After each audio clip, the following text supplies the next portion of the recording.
Welcome to the Randy Carricker Show on Sports Central STL, presented by DraftKings, where the crown is yours. Matthew Rocchio is at our Sports Central STL studios. I'm Randy Carricker at Busch Stadium.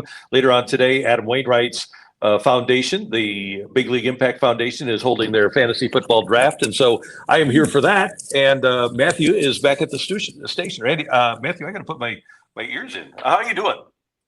I'm doing good, Randy. How are you, sir? How's Busch Stadium treating you? Busch Stadium's treating me great so far. The people here are wonderful. It's always great to be around the ballpark. I know not as many people are around the ballpark these days, but it'll be a great day today with Adam and all the people that are involved with the charity and trying to, as Adam says it, trying to save the world. He does a great job of that. There you go. Yeah, Wayno's the best. The fantasy football stuff they do is absolutely the best. It's gonna be a great time, as it always is, with Wayno, and anytime he's doing a charity. Yeah, and tonight the Cardinals will take on the Giants, first of three. It's interesting, Matthew, when you look back to the early part of the last decade, in years 10, 11, 12, 13, 14, it was either the Cardinals or the Giants that represented the National League in the World Series, right? Both teams fall on hard times, and both are taking different pathways back to trying to become relevant and maybe dominant again. When you look at the Cardinals, we know what they're doing. They're kind of in rebuild mode, a group of young players. The payroll is going down. Then you look at what Buster Posey is doing, the new president of baseball operations of the Giants. They go out and get Matt Chapman last year, and they give him a big contract. They signed Willie Adames this year. They signed Jung-Hoo Lee, their center fielder from Korea, to big money. They trade for Robbie Ray. Last year, they even signed Blake Snell, and then this year, the Devers trade. There are two organizations going about rebuilding in a dramatically different way. Which way do you like better? I have no problem with the way the Cardinals are doing things. I think from a star power standpoint, the Giants are doing things really well. I really think the Cardinals have a better chance to get back to the World Series before the Giants do.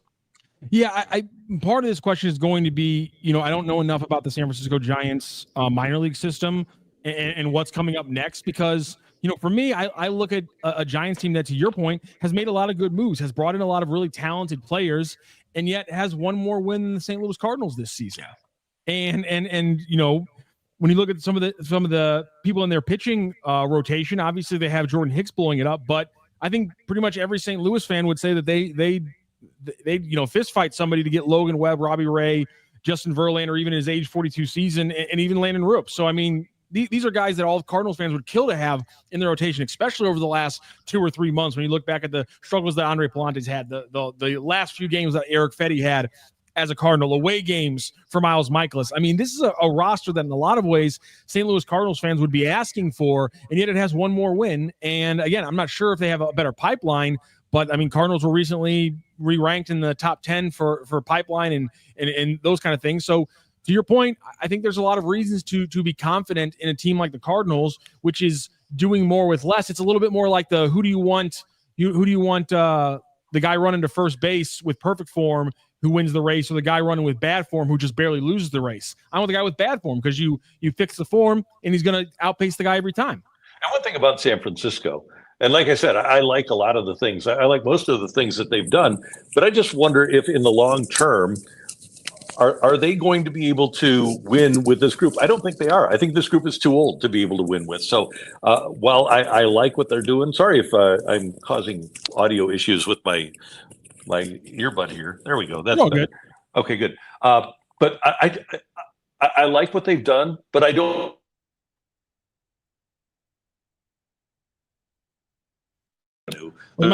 Sorry, say that last part again, Randy. You cut out. The amount of time that they're going to need to get back to winning a World Series. What? You cut out there for a second. Go ahead and rephrase that. Oh, am I back now? Yeah, you're back.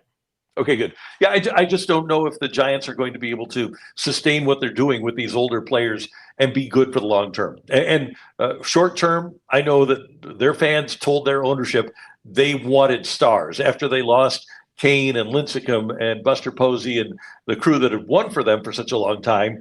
They, kind of like the Cardinals, became devoid of stars. And so to build a star-laden team, they spent a lot of money. And at some point, the Cardinals are going to have to go out and get a guy or two. But I don't think I know the Cardinals aren't going to try to build their franchise based upon a bunch of star free agents from the outside. Yeah, and that's, I think, the risky thing we try to give to fans a lot when they're in the chat and they're asking, we want to see more money spent, we want to see big names, we want to see big moves and things like that, where, you know, you can ask for those kind of things, but if they don't work out, you're going to be the same group of people calling for people's heads because they didn't work out. And I understand your point is, well, they're getting paid to do that. That's my right as a fan, and that's fair. But I think the Giants are a good example of how the win now mentality is understandable from a fan base, but I would argue rarely does it ever the correct mentality. There are a lot of times where pushing forward, going all in, pulling a Les Snead and saying F them kids is the smart move, but in no way, shape, or form were the Cardinals in a position to do that. And I think the Giants might have made a mistake by pulling that lever. And the Giants, they might try to take the approach that actually the Dodgers started out planning to take, and they haven't taken it. But the Dodgers plan when they went out and they got Carl Crawford and Adrian Gonzalez and they signed those free agents, that team that was playing in 2013, 2014, their original plan was to develop a system and have a lot of guys, the young guys, come up. And then as it turns out, you trade young guys to get Scherzer and Turner. You make trades to get a guy like Mookie Betts, and you bring in a bunch of people from the outside and give up draft choices so that you can sign a guy like Shohei Ohtani. Their philosophy changed, and it's fine because they're signing and getting a bunch of guys in their 20s, and they want to win now. They aren't really concerned in LA about bringing kids up, although they do bring kids up. Dalton Rushing is up now and hitting pretty well for them, but their philosophy is not to have kids that they nurture through the system. I believe that the Giants' philosophy ultimately will be based upon what Buster Posey has said since he took the job. I think their philosophy will be in San Francisco to build a system, but to have people now that'll have players that the fans will want to come and watch. I think that's why they felt like they had to go out and get guys. And I think they also look at the ease with which teams, relative ease with which teams make the playoffs. I think that's why they made the Devers trade, Matthew, because they saw an opportunity. They figured, okay, with the National League, what it is right now, not very good. We can get Rafael Devers and we can be a playoff team. And if they sweep the Cardinals this weekend, they'll have a really good chance. When you look at what has happened to the Mets and the Mets starting pitching and bullpen, actually, since they made all the trades, and then look at what the Giants have done since they sold, the Giants could catch the Mets. I would not be at all surprised if on the last day of the season, 3 weeks from yesterday or 3 weeks from Sunday, I wouldn't be at all surprised if the Giants are in that last National League wildcard spot rather than the Mets are. It's not a fantastic view, but just for context sake, top 100 in baseball when it comes to the prospects, the Giants right now have just one in the rankings. That is the 13th overall prospect, Bryce Eldridge, the first baseman. The Cardinals have 3 in the top 100. So again, I don't remember them having a very great system. So maybe for them, it's let's push for 2025, 2026, because if you look at what we have, we're going to have to hit a 3-year kind of gap anyway. So you might as well push forward. So maybe it is a smart move from their perspective.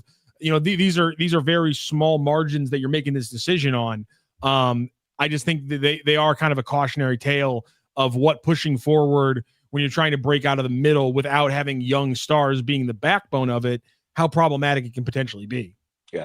And Matthew Telemark, good points about the Giants, but they probably aren't having attendance problems. They did, and they're on the comeback trail. And I think one of the reasons that they are able to have the success that they're having from an attendance standpoint, and Cardinal fans talk about this a lot, is because of the stars that they have on their team. I would think that people got excited about signing Adames. People definitely got excited about the addition of Devers, but the pitchers also trading last year when they traded for Robbie Ray, they already had Webb, and then they signed Snell. I think that did a lot to bring their fan base back in San Francisco last year. And I don't know how the Cardinals are going to get their guys back, Matthew. They're guys and gals, the people that are your customers here at the ballpark.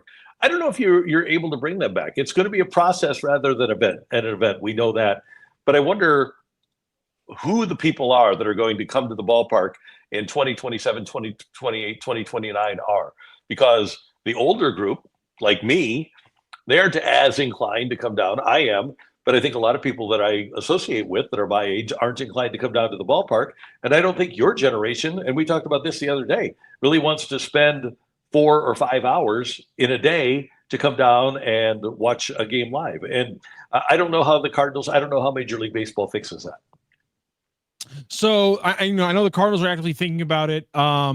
Just last week, Matt Pauley over at Camo X on Sports Open Line had a full hour with Cardinals senior vice president of business marketing, kind of talking about like why are there attendance issues? How are you guys going to fight against that? What are you going to do to get people back in the building? What are you talking about with ticket sales and prices changing and things like that? So they're actively working on it. I guess, what do you feel like, because you've been down to the ballpark more than I have this year, and just in the feel of the fans, is it the group of people who are jaded by Mosaic and a lack of winning that aren't going down there anymore?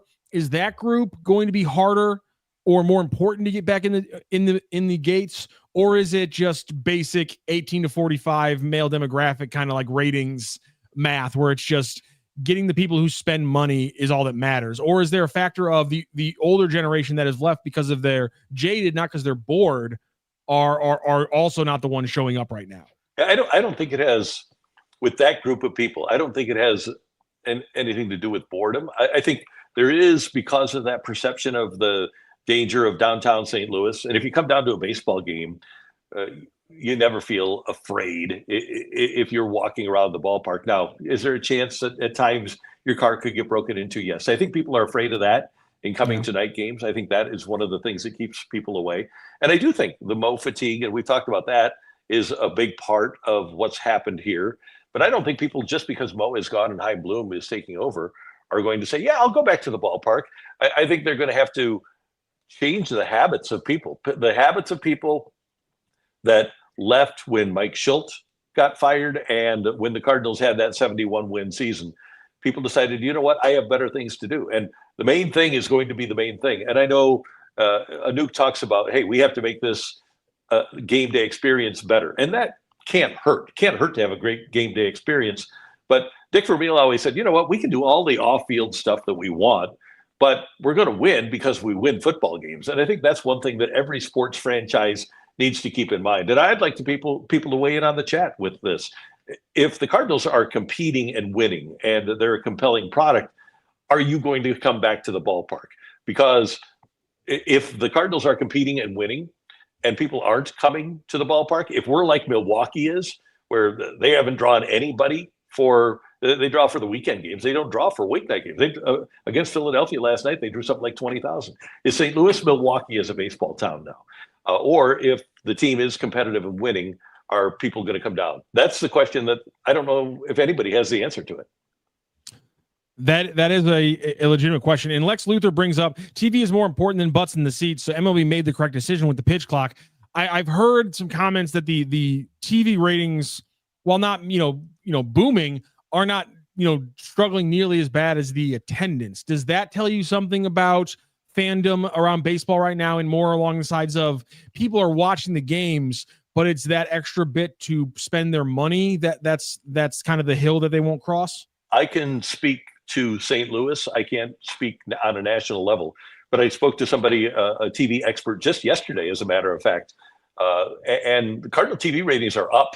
Well, attendance here at the ballpark is down. The TV ratings are up in 2025. So apathy isn't a part of this. The interest in the ball club is still there. I do think that when people see the team win, they're more inclined to come down. But I think there are extenuating circumstances. I do think the safety of the ballpark. I do think that spending a day part is part of the issue here. That can't be the reason that there's only 5,000, 6,000 people in the seats at night. I think there's a lot that goes into it, but I don't think that at the end of the day that when people are not coming, they're not coming because they're completely disinterested, because the TV ratings are showing us something completely different. The people are interested in the product, just not in being here to consume the product. So are we focusing on something that doesn't that isn't the big issue? Because TV money is going to be the thing that actually stabilizes the economy of the game again. And speaking of the economy, if the real issue here is that it's not that people don't want to watch baseball, it's that people can't or don't want to watch baseball in person because the economic strain and things like that, because of the physically going down to the ballpark, to your point about the crime issue, is a whole factor. I wonder, have we overblown this topic then throughout this season if in fact the TV ratings are up, or is that just more proof that apathy hasn't set in, but anger still gets people to watch? Yeah, I don't think people are hate watching. I think they genuinely love the Cardinals. And as you know, I wasn't in that chair yesterday because I was at the Cardinal Golf Tournament, which was sold out. And there were a lot of people there that had spent a lot of money to associate with the Cardinals. And people still want to associate with the Cardinals. So I don't think it's a lack of interest. I don't know what the circumstances are. Price of parking, the ballpark, the parking around the ballpark, the safety of the ballpark. I think that's part of it. And I do think that there will be people that in the first couple of weeks of the season next year will be more intrigued because Chaim Bloom is in charge. And I think, Matthew, we're a fan base that does like to have their stars. You remember how fired up everybody was when the Cardinals made the trade for Arenado? Yeah. And who's our guy now? And even if Arenado is back next year, he's not the answer. Unfortunately, the Cardinals don't have a superstar. And people were excited about Goldie, excited about Arenado. We've had excited about Matt Holliday when we got him, excited about Scott Rowland when we got him. I think the Cardinals need to, like we were talking about with the Giants, they need to find a way to either make or buy a superstar. And I don't think they're going to buy a superstar. So I think they need to find a way to make one. And I really do think, all of this seems to come back to Jordan Walker, doesn't it? Because they thought that Jordan Walker was going to be their superstar, and he hasn't wound up being that guy yet. Brian Canfield II. I think the price of buying the tickets, paying for parking, and the price to eat and drink is more expensive than my free MLB TV that I get with T-Mobile. No doubt. That's important to me, because if the bigger issue here is an economic strain that the Cardinals and baseball can't control, and then, I'm not saying that everything's all hunky-dory and baseball's doing great right now. Obviously, we have a potential lockout or strike situation coming up and things like that. But I'm just saying it very much changes the conversations we've been having, that the TV ratings are up and attendance is plummeting. Because your point, that points to something towards interest, that points towards something about apathy, and it points, I think, towards things that we weren't expecting about this Cardinal fan base. I think the idea that apathy had taken over seemed to be more apparent. But if the TV numbers are up, unless this is a big case of everyone using it as background noise, then there isn't an apathy. There's still a level of caring there. Yeah. But we're talking about a summer that has been economically depressed across this entire country. Well, think about it from this perspective. You use the word apathy, and I think that is part of it, because looking at this chat right here, the price of buying tickets, the Cardinals have inexpensive tickets all the time. You can, for pretty much every game, you can get $10 tickets. And Matthew, we remember last year in the late summer and fall, you could literally get tickets for nothing on the secondary market, right? You can get good tickets inexpensively, okay? You can, if you so desire, get a soft-sided cooler that will fit under a seat, and the dimensions of that said cooler are available on the Cardinal website, and you can put Subway sandwiches in there. You can put some hot dogs in there. You can put drinks in there in unopened bottles. So you can pay the exact same amount that you would pay for dinner at home. You can buy tickets for $10 or less. And then you can come down and you got to find the right parking, but you can park for $30 still within reasonable proximity of the ballpark. If you go over to patios, which is 150 steps from the stadium. So family of four, $10 a ticket, $30 for parking. Bring your normal food with the soft-sided cooler. That's $70 for four people. A movie costs more. Going to Six Flags costs more. If you're taking your kids to Topgolf, that costs a lot more. If you're going to Putt Shack over at the Armory, or what's that called? Not the Armory, the other thing across the street. Whatever it is. Yeah, that's it. Where Putt Shack, if you go there, that's putt golf is more expensive than for a family of four than $70, right? So I think that apathy sets in when people don't look for a reason to get there. When they say, "Oh yeah, I don't want to go just because," I think that's when you're telling me I don't really care about that. But I think a better reason to not go is because the team isn't super compelling. Just say that's the reason I thought people wouldn't go. But to that point, Randy, if the team's not super compelling, there's a lot of good things to watch on TV. Like if a mindset would be, if the team wasn't compelling enough for me to go down to the baseball game, with super cheap tickets. Because there's people in the chat all the time who are like, I wouldn't take free tickets to a Cardinals game right now because I'm gonna have to pay for the parking and things like that. I wouldn't go that far. But my point is that if I'm not willing to go that far, I also wouldn't put them on my television. There's clearly a lot of people who aren't willing to take that level of effort, but are completely okay with that being their main part of entertainment for 3 or 4 hours that night. And they're willing to pay the price to consume the Cardinals on TV, whether you're buying the FanDuel Sports app or whether you have cable or DirecTV or whatever. You are paying to have that premium product in your home. So at some point, you're going to pay to watch Cardinal baseball. Yeah, Brian Canfield says, I had free Savannah Banana tickets. This was at PNC Park. After 5 of us went with parking and food, it was over $200 for the event. I understand teams have to make money, but it puts strain on the average fan. And I don't know what PNC Park's rules are, but again, or maybe Savannah Bananas games have different rules than Cardinals games, but if it's a Busch Stadium, there's a good chance you can bring in the soft-sided cooler. Like Randy said, you can buy burgers at one of the stands outside the game, and that burger is going to cost you $6.50 instead of $13.50.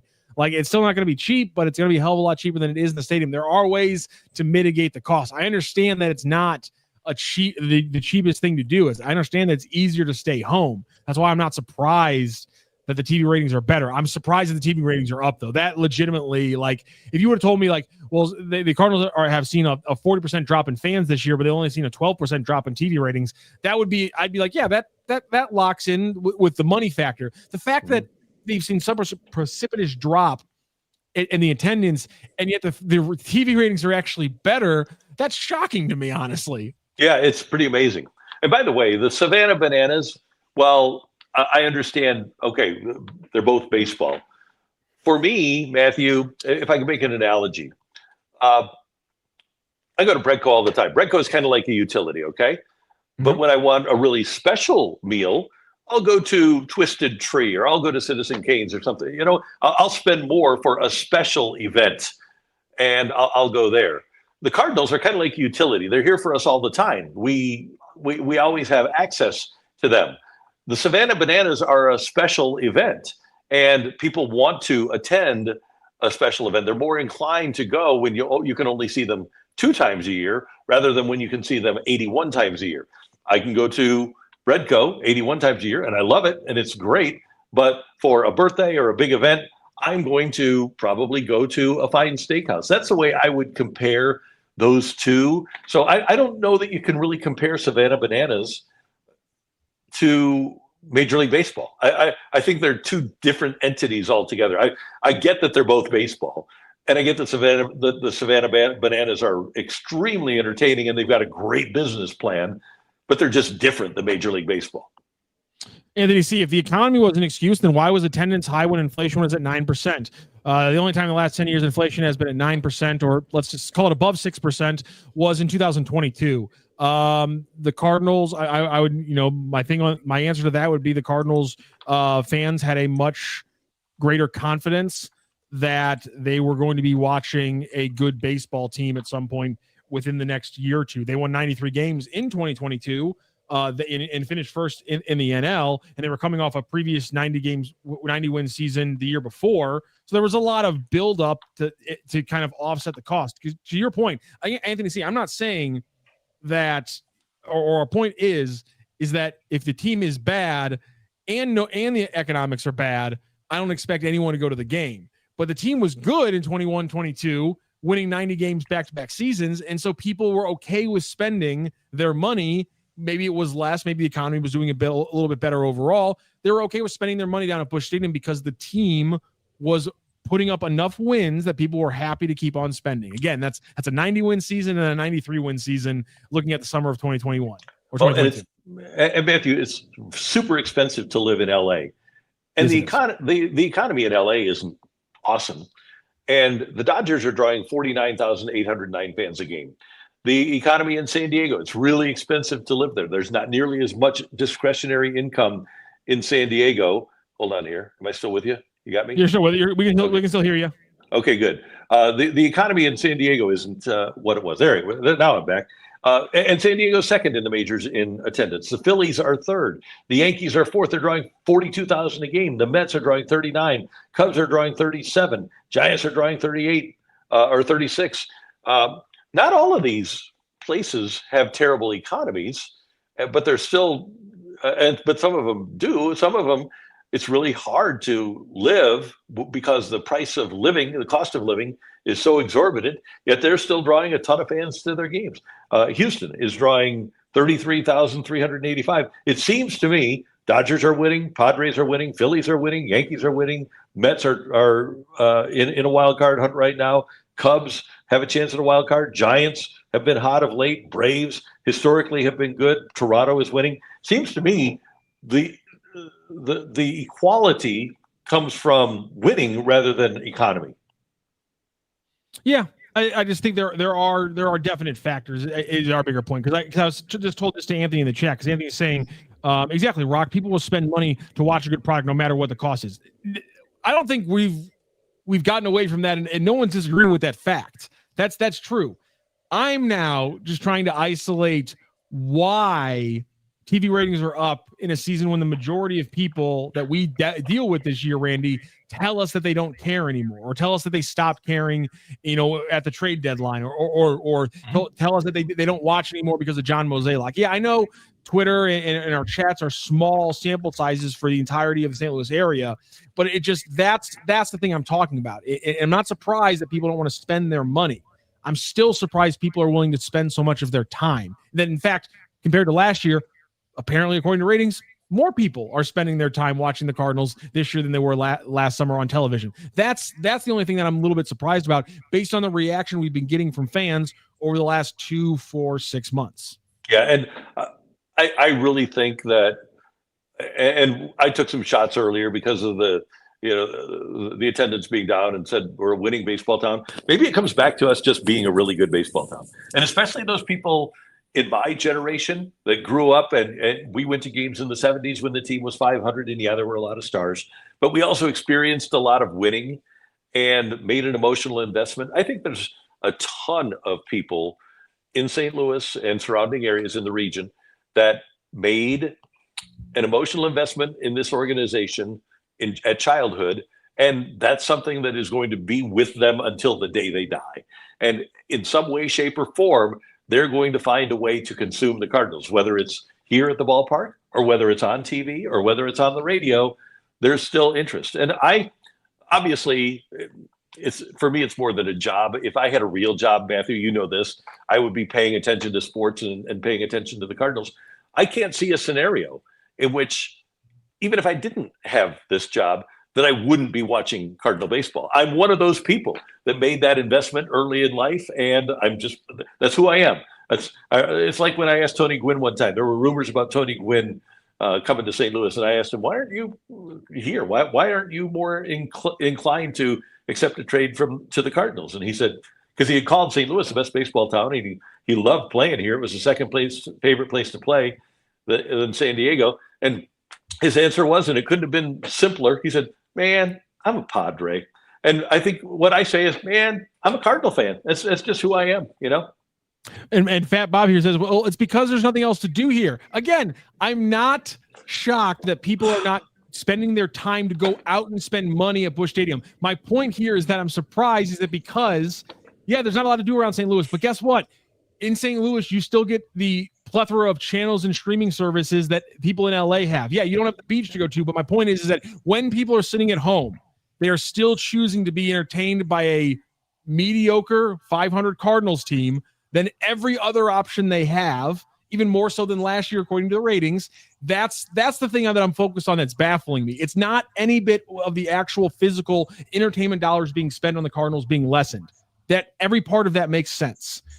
I'm still just can't get over that the TV ratings are up and that more people aren't making this conscious decision to stream anything else. But to your point, there is that just hardcore base that will never shift, and it's still there, and it hasn't shifted despite the fact that everyone tells us, and this is why people are liars, that I refuse to support the Cardinals or watch the Cardinals until Mo's gone. Well, you're doing it right now based on every number I'm looking at. Yeah. Matthew, the Bulletin, apparently official, in regards to there's nothing else to do here. They do sell alcohol in the St. Louis metro area, do they not?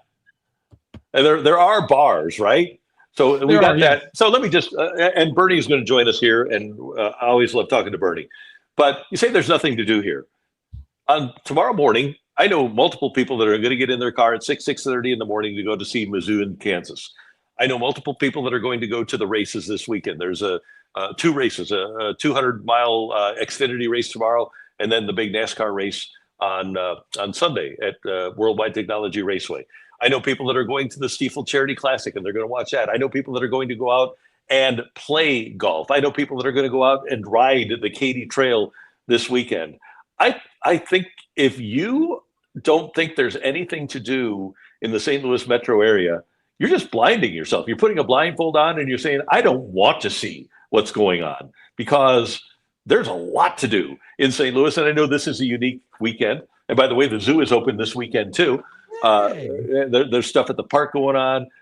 This month, you've got the Great Forest Park balloon race. I think if you are saying there's nothing to do in St. Louis, you aren't looking. There it is. And we will now bring on our good friend, Bernie Miklasz, who joins us weekly. A little bit of a change of pace today, Bernie. We got Randy also on location. He's out at Busch Stadium today. But thank you so much for joining us. Hey, guys. Hey, Randy. Hey, Bernard. Bernard, I'll tell you what, and I know you agree with this, and it's just the people around the ballpark. I never get tired of being at the ballpark, regardless of what's happening with the baseball team.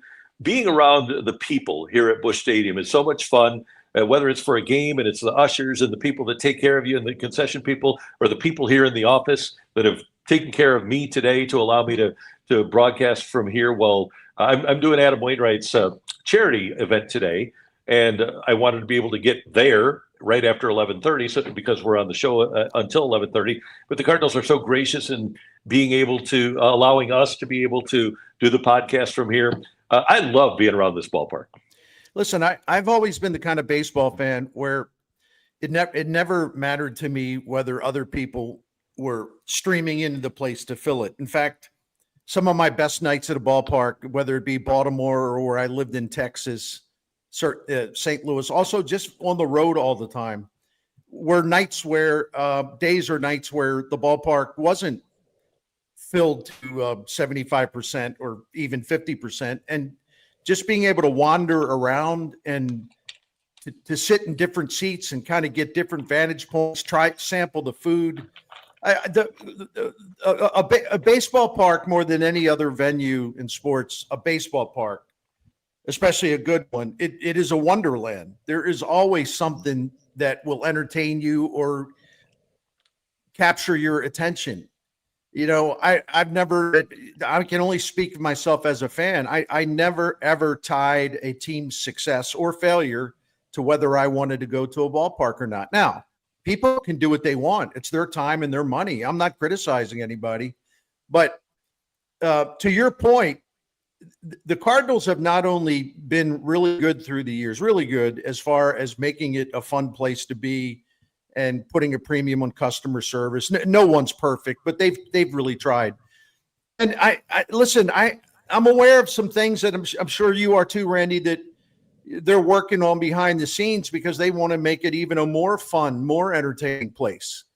And maybe start to do some newer things. And so I think they understand entertainment value, but they also have to rebuild or at least step back a bit while you let Chaim Bloom do what he needs to do. So maybe the product on the field won't be fantastic, but I just simply disagree with people who would say, well, I'm not going down there because, you know, they're not a playoff team. They're not this, they're not that. Well, heck, they won a playoff round in 2019 and got to the NLCS, and there were empty seats all over the place. Mm-hmm. So the contradictions bother me more than anything. And, you know, and Cardinals fans I would also point out, Randy, and I'm speaking to you, speaking to the choir, you know, Cardinals fans, if you go back to 1982, all the way up to today, and baking in the fact, you know, the Cardinals have not been prominent in terms of the postseason stage. They're going to miss the playoffs the third consecutive years. But a couple of generations of Cardinals fans have had it, and you have had it really good as a media person. I've had it really good as a media person because so much content and so many great things have happened here. But I looked this up today as something I'm doing on a video which I'm going to do after I leave you two fine gentlemen. But since 1982, even with the recent bad times included, right? The Cardinals, since 1982, they're number 3 in the National League in winning percentage behind the Dodgers and Braves. They've won more pennants since 82 than any team in the National League. They've won 3 World Series. Only the Red Sox and the Yankees have won more over that time. The Cardinals are second to the Yankees in postseason games. No, let me get this straight. I'm sorry. In terms of postseason wins since 1982, only the Yankees have more. And if you look at the number of times they've made the postseason, you have the Yankees 25, Atlanta 25, Dodgers 21, and the Cardinals 20. So I understand recent seasons have been frustrating, but I think overall, if you want to be honest about this, rather than, squawk about everything, Cardinals fans have had it pretty damn good for a long time. And you tell me the name of a franchise that's going to win for like 40, 50 years in a row without any kind of let up or downturn. It's just not realistic. And finally on this, listen, and I understand the Cardinals brought a lot of this on themselves by letting things kind of rot and not taking care of their business and not keeping up with their farm system and developing pitching. They're responsible for the downturn. But as I always like to say, maybe it's because of the internet. Maybe it's because of social media. It just seems like everyone's mad about everything all the time. And it's like, this has not been a hellscape, okay? It's been one of the best baseball experiences in the major leagues since the early 80s. Yep. Hey, Bernie, I got into a Twitter feud, I guess, with the Cardinal fans last year because I said, rightfully so, and I think Matthew fits into this. My son fits into this. Let me lay it out here. But I said that they were entitled, and it's not their fault. So my son was born in 1994. He started paying attention 1997 when McGuire gets here. So his first exposure to baseball is McGuire going crazy with the 70 homers, right. 65 homers, right? Then in 2000, they build the team and they start the dynasty. They rebuild up the middle. They go to the NLCS in 2000. They're in the playoffs in 2001. They go to the NLCS in 2002. 2003 was down. They go to the World Series and have one of maybe the best Cardinal team ever in 2004. 2005, they win 100 games. 2006, they win the World Series. So young people like Matthew, like my son Patrick, all they have known is not just winning, but dominance. So we get to 2000 when Matheny's thing started going sideways a little bit in 2016, 17, 18. It was, we'll get back to that. And then they hired Schilt, and they did. But I think that these kids these days, they're entitled. It's not their fault, but their expectations are unrealistic because they've never had to experience losing before. Right. Right? Yeah. Like, in other words, you do feel entitled because the Cardinals have set such an incredibly high standard for such a long, long time. When it finally ends, because it always ends, because look at the New England Patriots, look at the Vince Lombardi's Green Bay Packers. I could name about 20, the Dallas Cowboys in terms of winning championships.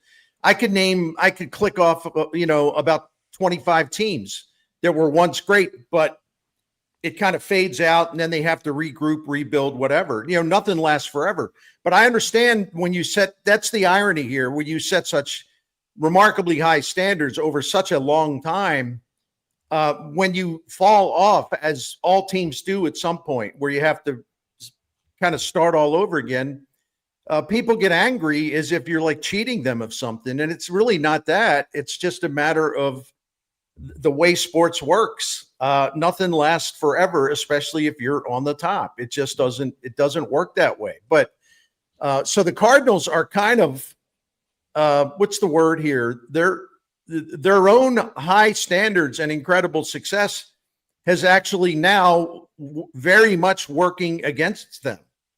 Whereas in places like Pittsburgh, even, we can name a bunch of major league markets. They never had any of these good times except for a season here or there, right? Mm-hmm. So there's nothing for them to be disappointed about because they never did win. All Cardinals fans had for the longest time were great teams and great players and great stars. Everything about it was great. Now it's not so great, but it doesn't mean that it's hell on earth, okay? Right. It's sports, baby. Yeah. It's sports. Yeah. And Matthew, I want you to weigh in on this, but I want to give you a statistic. Bernie, you know this, but I'm sure there are a lot of people in the audience that don't. The first season for the Pittsburgh Steelers in the National Football League was 1933. From 1933 until 1972, the Pittsburgh Steelers made the playoffs once and did not win a playoff game. And then, and you had this stat a few years ago. I think it was, there was like a 30-year stretch where they went to, from between 72, 82, 92, oh, maybe it was a 40-year stretch. There was a stretch where they literally went to half of the AFC championship games. The Pittsburgh Steelers fan over the last 50 plus years is kind of like the Cardinal fan of the last 30. Yeah. No, so, these things go in cycles. I wish the Cardinals would have done a better job of maintaining what they had. And again, that's their fault. But and the sport changed. The business of the sports changed, right. And they got passed up in the way they built. They couldn't do it the way they did it anymore, but they never realized that. And I think, and this is generational. This doesn't apply to all Cardinals fans. One of the things I'm going to say in my video when I record it here soon, the other thing working against the Cardinals, since the last three seasons, 23, 24, 25. First of all, they're not going to make the playoffs 3 consecutive years. But on top of that, they don't really have an identity. They don't have a style. They're not really known for anything. Do they steal bases? Not many. Do they hit home runs? Not many. Do they have truly big stars that everyone in the nation knows about? Baseball fans say, oh man, that guy in St. Louis is unbelievable. Do the Cardinals have big stars? Do they have star power? No. So that's the other way. That's the other thing that where if you take the past where there was an embarrassment of riches, not only victories, championships, pennants, all that, but some of the biggest stars in baseball over the last half a century. And now you have a pretty bland product that doesn't win, and there's just not a lot of star power. They suffer for the comparison. And I was looking back at the 1980s, for example, the Cardinals in the 1980s. I love this. I came up with this stat today. I'm proud of it. From 1980 through 89, I'm calling that the decade, right?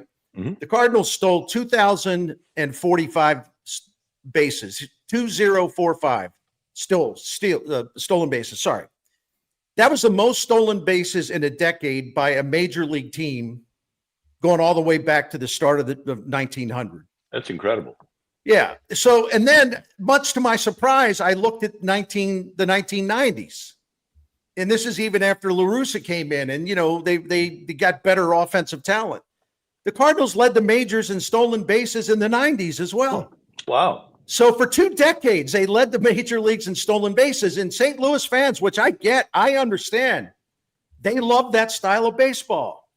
The grandparents do, the mothers and fathers do, the older kids do, but all that's been passed down. People love that kind of baseball.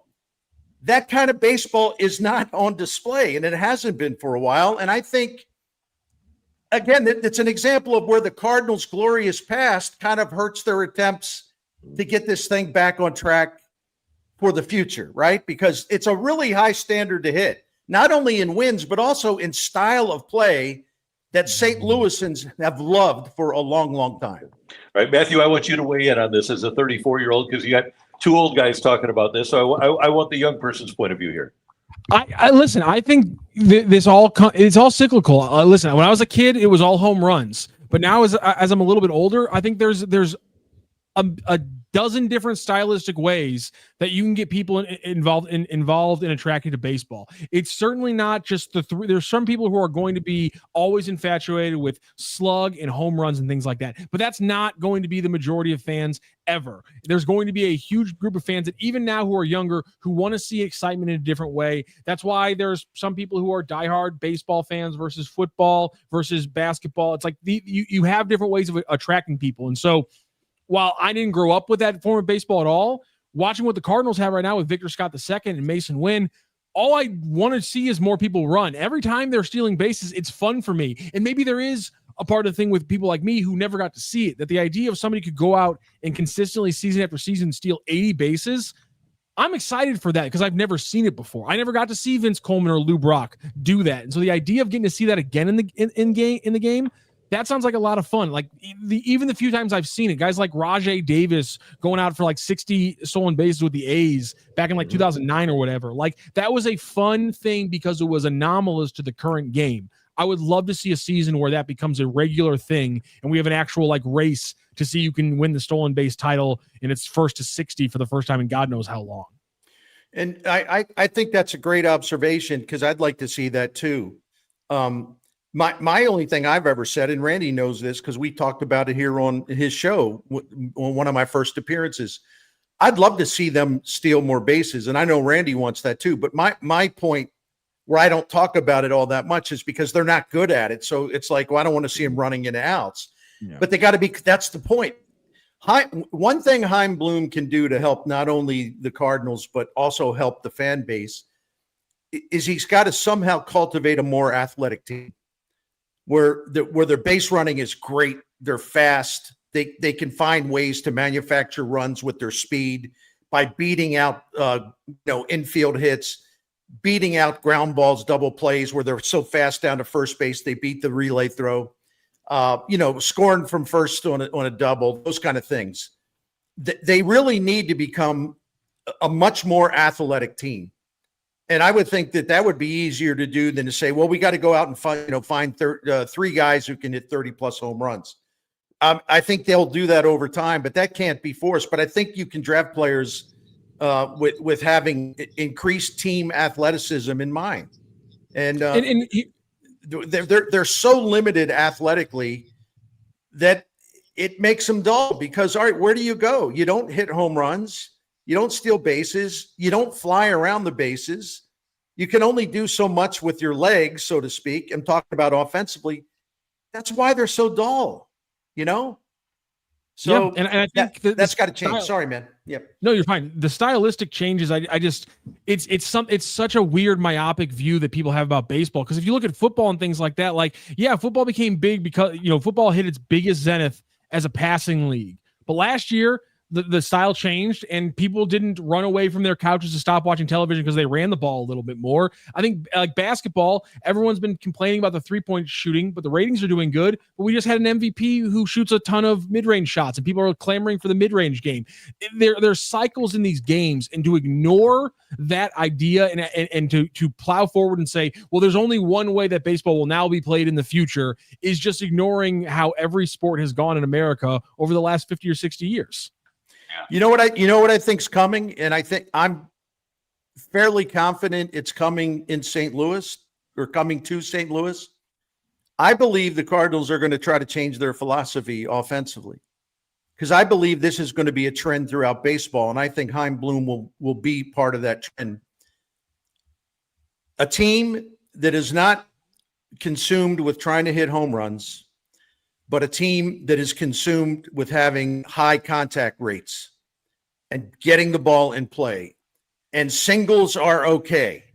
You don't have to be you don't have to break out in a rash because you hit a lot of singles.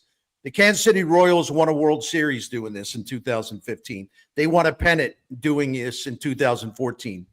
And again, I'm not saying they're going to become a singles hitting team. My point is they're going to put a premium on contact because contact leads to good things. As Mike Claiborne has said, you have said, others have said, and it's not because we're old timers. It's just like when you swing and miss, pretty much nothing good happens, right? Right. Nothing good happens. So if you're making contacts and you're hitting the ball to all fields, you're going the opposite field, you're going up the middle. You see where the defense is played. You punch it to the spot where they're not. You can score runs. You can win that way. So I look for the Cardinals to kind of shift their focus, number one, on more athleticism, and number two, more contact hitters. J.J. Weatherholt will be the guy to lead that particular charge because he's all about contact, right? Mm-hmm. So it'll be interesting. Hey, Bernie, I think this is an interesting weekend, and Matthew and I talked about it earlier, and I want to get your take. Here we have the Cardinals and Giants, who both dominated, won every pennant from 2010 through 2014 in the National League. Both fall on hard times. Cardinals decide to go with kids. Giants decide to bring back one of the stars of their past, and Buster Posey, to be the Pobo, and they get Chapman, they get Adames, they trade for Robbie Ray, they get Devers. Last year they had Snell. They've gone out and they've tried to acquire stars. Two different ways to go about trying to return to glory. Are you intrigued to see in the next 2 or 3 years which one of these philosophies works out best? Yeah, because I really like the Giants. Maybe it's because I love watching their games late at night with Kuiper and Kruko, but I just love the Giants. I love their ballpark. Yeah, and Buster Posey is an interesting guy too, because he is a Hall of Fame caliber player, probably will be in the Hall of Fame. And he's got a different set of values too, where he pays attention to analytics, because analytics, all they are is information. But you use the word analytics and people, get the vapors. They got to go to the fainting couch. I don't know why. It's just information.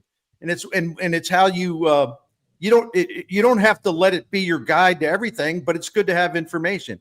But yeah, so Buster Posey's taken a different way. He's gone after big stars. That's why he did the Rafael Devers trade. That's why they brought Justin Verlander in. I mean, he believes you got to have stars on your team. I don't know that the Cardinals believe that, or maybe they're just not capable of cultivating stars anymore. But I don't have a good answer for your questions other than I kind of like what the Giants are trying to do under Buster Posey. Yeah, I and this is just logic, right? I look at where Chaim Bloom spent the preponderance of his career in Tampa, and I would be very surprised. I know that Bill DeWitt III has said we kind of want to do a hybrid where we develop youngsters like Tampa has, but rather than trading them, we want to be able to keep them around. But Chaim's career has been developing, and then once a guy gets to his fifth year, trading them and getting more young players back in return. I wouldn't be surprised if that was the Cardinals' philosophy going forward. It's a philosophy that I think mid-market teams almost have to have. If the Dodgers are spending more in payroll than the Cardinals are generating in revenue, then you've got to find a different model. And if we don't have a salary cap, then you've got to find a different and more efficient model. Yeah, the Cardinals are going to do what they've always done, which is basically, when Bill DeWitt III says this, people smirk and sneer. Again, I understand the cynicism, trust me. But he's not lying. You don't have to like his answer, but he's not lying, because they've always based their payroll budget on their revenue that comes in. There's a direct connection, a direct tie-in. And if the revenues are soaring, they're going to spend a lot more money. If the revenues are way, way down, they're going to spend less money. Now, again, you don't have to agree with it, but they've been consistent in that belief and that practice, and they've been consistent in that practice even when they were on the top of the mountain for a long time. So, hey, Bernie, 2 examples. When Matt Holliday got signed by the Cardinals, the $120 million contract, and the day you and I were both in Macomb, we were covering Rams training camp when the Cardinals traded for Larry Walker, remember? Yep. And but we got video of Bill DeWitt's press conference, and the first thing he said is, we would like to thank our fans for supporting us so that we can make moves like this. And that's why they were able to do Holiday. That's why they were able to do Roland. That's why they were able to do a Larry Walker trade, because they had such tremendous support, and they did. It's a revenue machine and the product of that machine is plowed into payroll. Well, and like you said, it's just logic on the part of Bill DeWitt III that if the machine isn't generating as much of that money that you can pay into players, then you aren't going to be able to pay for as many players. That's right. And one thing people throw into this, who are really ticked off at the DeWitts, they'll throw in, well, look how much his franchise value has increased. has nothing to do with it. No. There isn't one team in Major League Baseball that makes payroll decisions based on what the franchise value is or how it's appreciated over time. No one does that. It's all tied to revenue. And so I don't know why they're held to a different standard that is not applied to the other 29 teams. The teams that deserve the most wrath are the teams like that clown in Pittsburgh.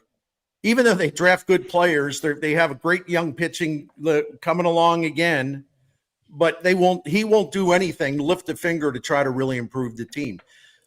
I want to go back to something you said about what Bill DeWitt III said. I'm going to tell you, just to add to what you said, Randy, the day that they announced Chaim Bloom was joining the Cardinals, it was the postseason news conference after last year, and they announced Bloom and all that stuff, and the transition plan and all that stuff.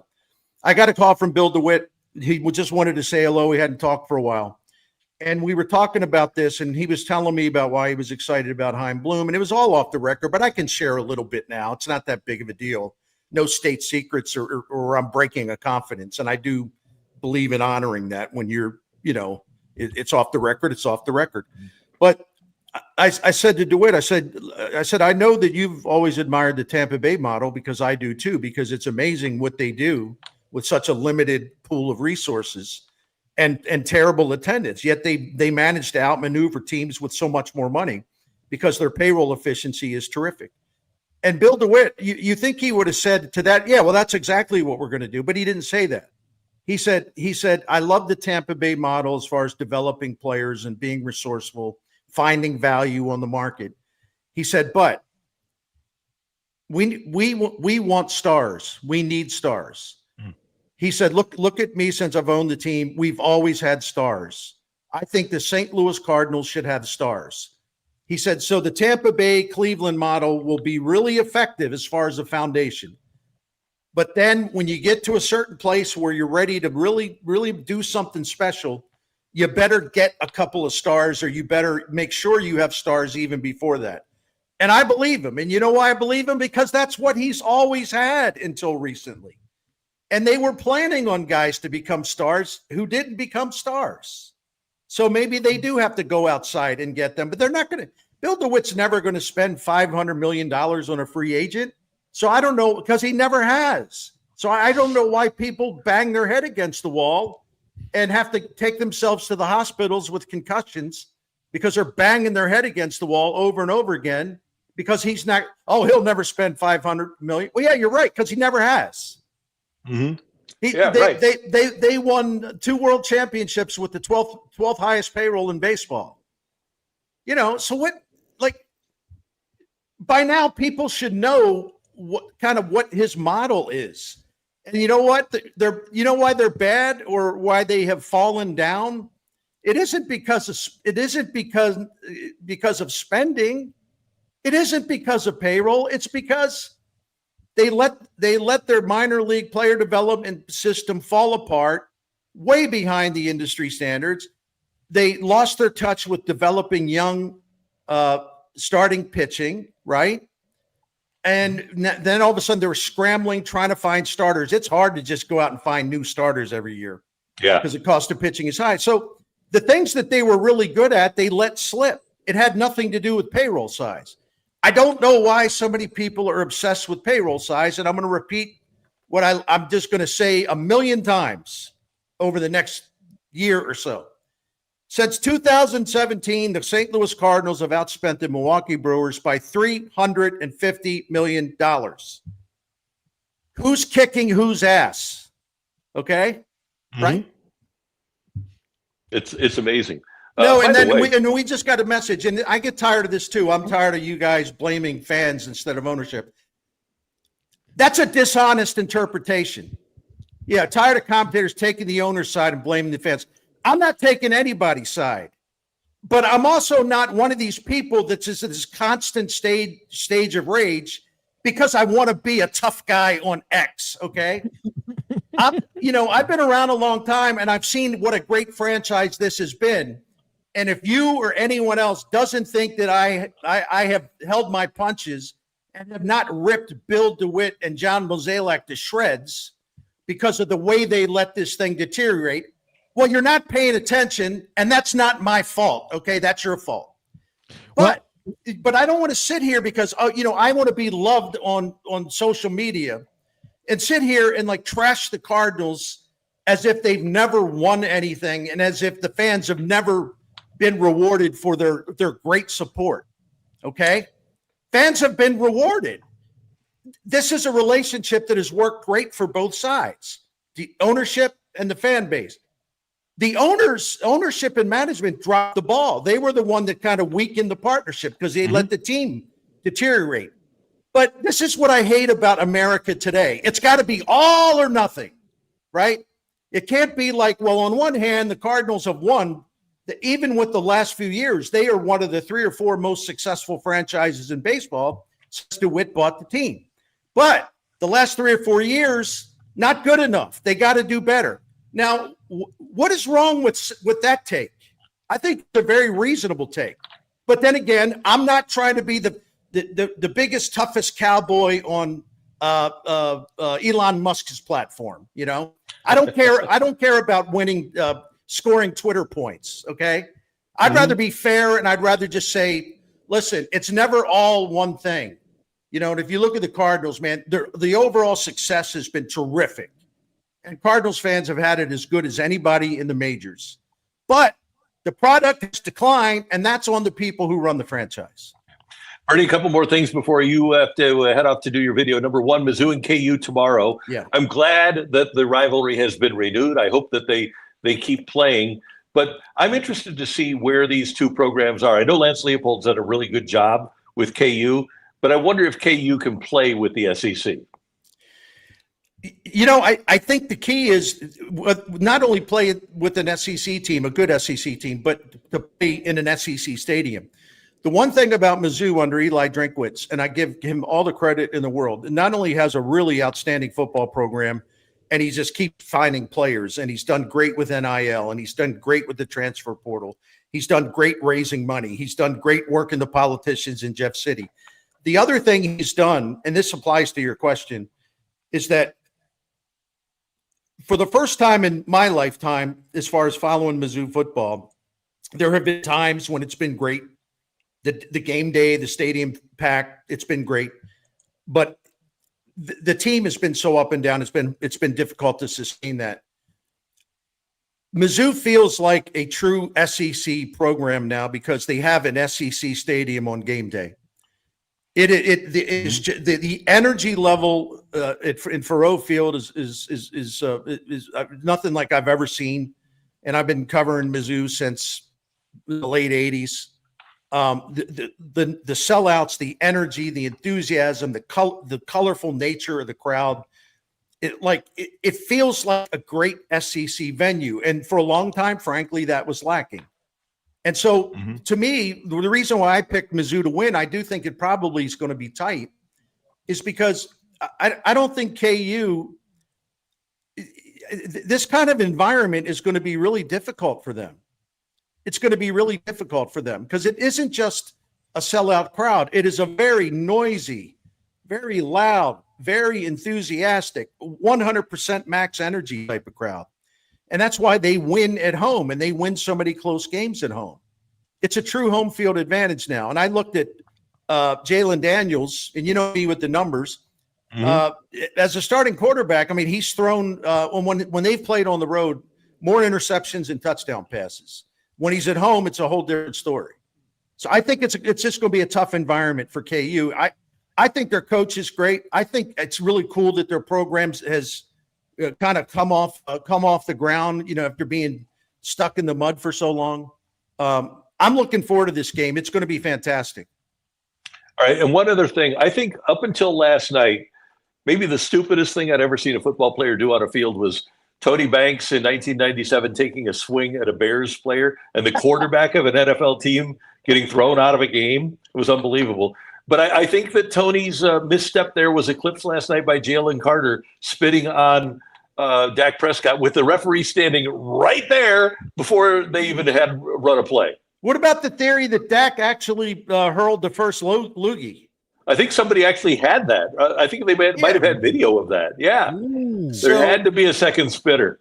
But I got to know. I agree with you. What Jalen Carter did was incredibly stupid because the referee was right there, and that's the part you got to like. I want to spit in this guy's face, but I won't.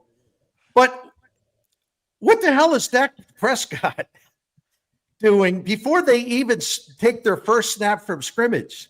What is he doing walking towards Jalen Carter? There's an injury timeout. That poor Eagles guy got his knee shredded or whatever on the opening kickoff. So you're in Philadelphia. What is Dak Prescott doing stepping towards Jalen Carter? And according to some accounts, throwing the first spitball, shall we say. Yeah, that's insane. I think Dak's just as stupid as Carter. He is. Because I remember there was a podcast that like a year ago where it was Carson Palmer was on the podcast with Andrew Whitworth. It was, of course, Carson Palmer was the quarterback of the Bengals in like 08, 09. And then Andrew Whitworth was their guard. And then Chad Johnson, Chad Ochocinco, everyone knows him. And Carson Palmer and Andrew Whitworth are giving Chad a lot of guff because Chad Johnson would shit talk defensive linemen as a wide receiver. And then Andrew Whitworth and Carson Palmer would be like, you're not going to have to pay for that. I have to pay for that. And to that point, even I'm pretty sure if you asked Carson Palmer, Andrew Whitworth would have told him, Carson's also not allowed to jaw defensive linemen because it's my job to stop them from them turning around and murdering him. So your quarterback jawing one of the most dangerous defensive linemen in the league. Nothing about this is smart for anybody. That's a dumb thing. You're going to piss off your offensive line doing that kind of stuff. Absolutely. That was a surprisingly good game last night, though. I enjoyed watching that. Yeah, it was. It was good. And by the way, for those that aren't aware of when Pretty Tony, we called him Pretty Tony. He had a dog named Felony. It must have been late in the game because he got tossed, but nobody else for the Rams, and I didn't remember this, got a passing attempt in that game. So maybe it wasn't as bad as I thought. But it was funny that he got tossed out of a game. It was, and I forgot that. So I appreciate. Man, I love the trips down memory lane, especially if it's stuff I don't recall that happened. Yeah, Bernie, I'm going to direct you back really quickly towards the Cardinals because one thing that we've been talking about all week, we've gotten Randy's thoughts on it, my thoughts on it. Brendan Schaefer was on yesterday. We got his thoughts on it. You've written multiple stories about your interview and your questions to Brant Brown on Cam Wex's The Gas House Gang with Tom Ackerman and Chris Ranji earlier this week. Obviously, St. Louis has reacted to all of those comments around Brant Brown and the issues with Jordan Walker. Again, you've written multiple pieces on it on STLSportsCentral.com. Just your overall thoughts as you kind of had a week to think through them as well on what Brant Brown was saying and what it says about Jordan Walker's growth or lack thereof. Well, I'm glad Brant Brown said what he said because I respect his candor. And the one thing I want to clear up, just so we all understand each other, this wasn't some kind of planned thing where hey, let's go in KMOX and rip Jordan Walker. Because I've seen the usual conspiracy kooks, hatch that one. It's like, well, maybe I shouldn't say conspiracy kooks. That's a little harsh. I rescind that. I apologize. But I can understand actually why there would be at least a thought that maybe they wanted to do that. I just think Brant Brown was responding to the question, and it's not like he gives a million interviews, but what I have found, and I talked to Katie Wu about this too, and she said, yeah, if you ask Brant Brown a question, he will give you an answer. He will tell you exactly what he thinks, which also makes me say, like, hey, beat writers, I love you. You should be interviewing this guy all the time. Right. Mm-hmm, but right. No, he doesn't have filters. This is the same guy who, when the greatest right-handed hitter in the history of baseball came to the Dodgers and he was frustrated because he wasn't able to pull the ball and he wasn't able to get the ball in the air with the kind of frequency that he wanted. And he didn't know what was wrong. And he thought his bat had slowed. And Brant Brown told him two things to start the conversation, the assistant hitting coach of the Dodgers. He told Albert Pujols, well, number one, I'd be honored to work with you, but I'm going to treat you like you're any other guy. You're nothing special as far as what I'm doing to help you, I would do like the lowest guy on the totem pole. I'm going to say, if I'm going to say that stuff to him about what he needs to do, I'm going to say it to you. So you're not going to be offended by that, right? And Albert says, no, man, I want honesty. So so the next thing Brant Brown said to Albert, he said, well, do you lift a lot of weights because you're getting older and you think you got to maintain your strength? Oh yeah, man, I lift stop lifting weights. What do you mean? Stop lifting weights, because your flexibility is bad. You know why you can't turn on fastballs and hit them in the air and hit them for home runs? Because your movement is slow, because you're so thick in the middle and you're too bulked up. So you got to lose 15 pounds. That's number one. And then you will see how your body will work for you. You'll have flexibility and you'll get some of that quickness back. And Pujols just like, dang. And Pujols did. He worked hard at a couple of weeks, knocked off a quick 10, 12 pounds. All of a sudden, the pull side power returned. All of a sudden, he's pulling pitches. He's hitting home runs. And we benefited from that in St. Louis because Albert Pujols took what Brant Brown told him to do, and he brought it here in 2022. So my point is, with all due respect to people who wondered whether this was kind of a planned attack or something, no, it's Brant Brown. That's who he is. And if he can talk to Albert Pujols in such a remarkably blunt and candid fashion, out holding back whatsoever. If he can do that with Albert Pujols, and Albert Pujols called Ali Marmol and said, you have to hire this guy. He's brilliant and he's honest. And, young players need that if they're going to develop. So if he's going to say those things to Albert Pujols, then why wouldn't he say these things about Jordan Walker if he thinks Jordan Walker is not fully committed to preparation? And maybe doesn't take good batting practice and doesn't work on little things, or he whatever he's been told to do, he tries it. And then as soon as he has a couple bad games, he goes back to what he wants to do. Why would we expect Brant Brown to go on any radio show or do any interview where he's basically, gaslighting people, praising Jordan Walker about, oh yeah, it's coming. And all, do you want that? No. I think maybe they've done too much of that in the past with Jordan Walker. I think Jordan Walker's a good kid. I really do. But I think his confidence is lost. I think that he wants to do what comes maybe more comfortably to him. And like Brant Brown said, the way you're going to get good is you got to realize if you're going to change things to get better, you're going to be uncomfortable for a while, but you got to stick with it. Yeah. So great stuff, Bernie. We will be tuned in to your video. We'll be reading all of your great work at stlsportscentral.com. Have a fantastic weekend. This is always awesome. Absolutely. Great being with you guys as always. Thank you so much. You're the best. Thanks, Bern. Love you. That's you're going to say you're the best, Randy. You're the best. I'll say it for him. You're the best, Randy. You know what's the best is our friends at DraftKings Sportsbook. And I'll tell you what, our wait is almost over. DraftKings Sportsbook, America's top-rated sportsbook app, is coming soon to the Show Me State, and you can sign up today. New Missouri customers get $300 in bonus bets when DraftKings launches on December 1st. Download now and place a $5 bet when DraftKings goes live. And DraftKings Sportsbook will bring everything you need to elevate your game day, including live in-game betting, lightning-fast payouts, and endless ways to get in on the action, all right from your phone. And when we officially go live in Missouri, you'll be betting with a sportsbook app trusted by millions, safe, secure, and has fast money withdrawals. Download the DraftKings Sportsbook app and use that code that you see right now. That is STL Sports, and grab $300 in bonus bets with just a $5 bet when DraftKings goes live December 1st. That's code STL Sports in partnership with DraftKings Sportsbook. Gambling problem? Call 1-800-GAMBLER. 21 plus, physically present in Missouri. Eligibility restrictions apply. Bonus bets expire 7 days after issuance. Excludes customers who redeem pre-launch sign-up offer. Terms at sportsbook.draftkings.com/promos. There we go. There it is. And I want to make sure everyone knows you can tap into stlsportscentral.com for all of Bernie's incredible writing about the Jordan Walker situation right now with the Cardinals. You can also go to STL Sports Central right here on YouTube if you're already watching. Bernie put up a fantastic video breaking down the border war.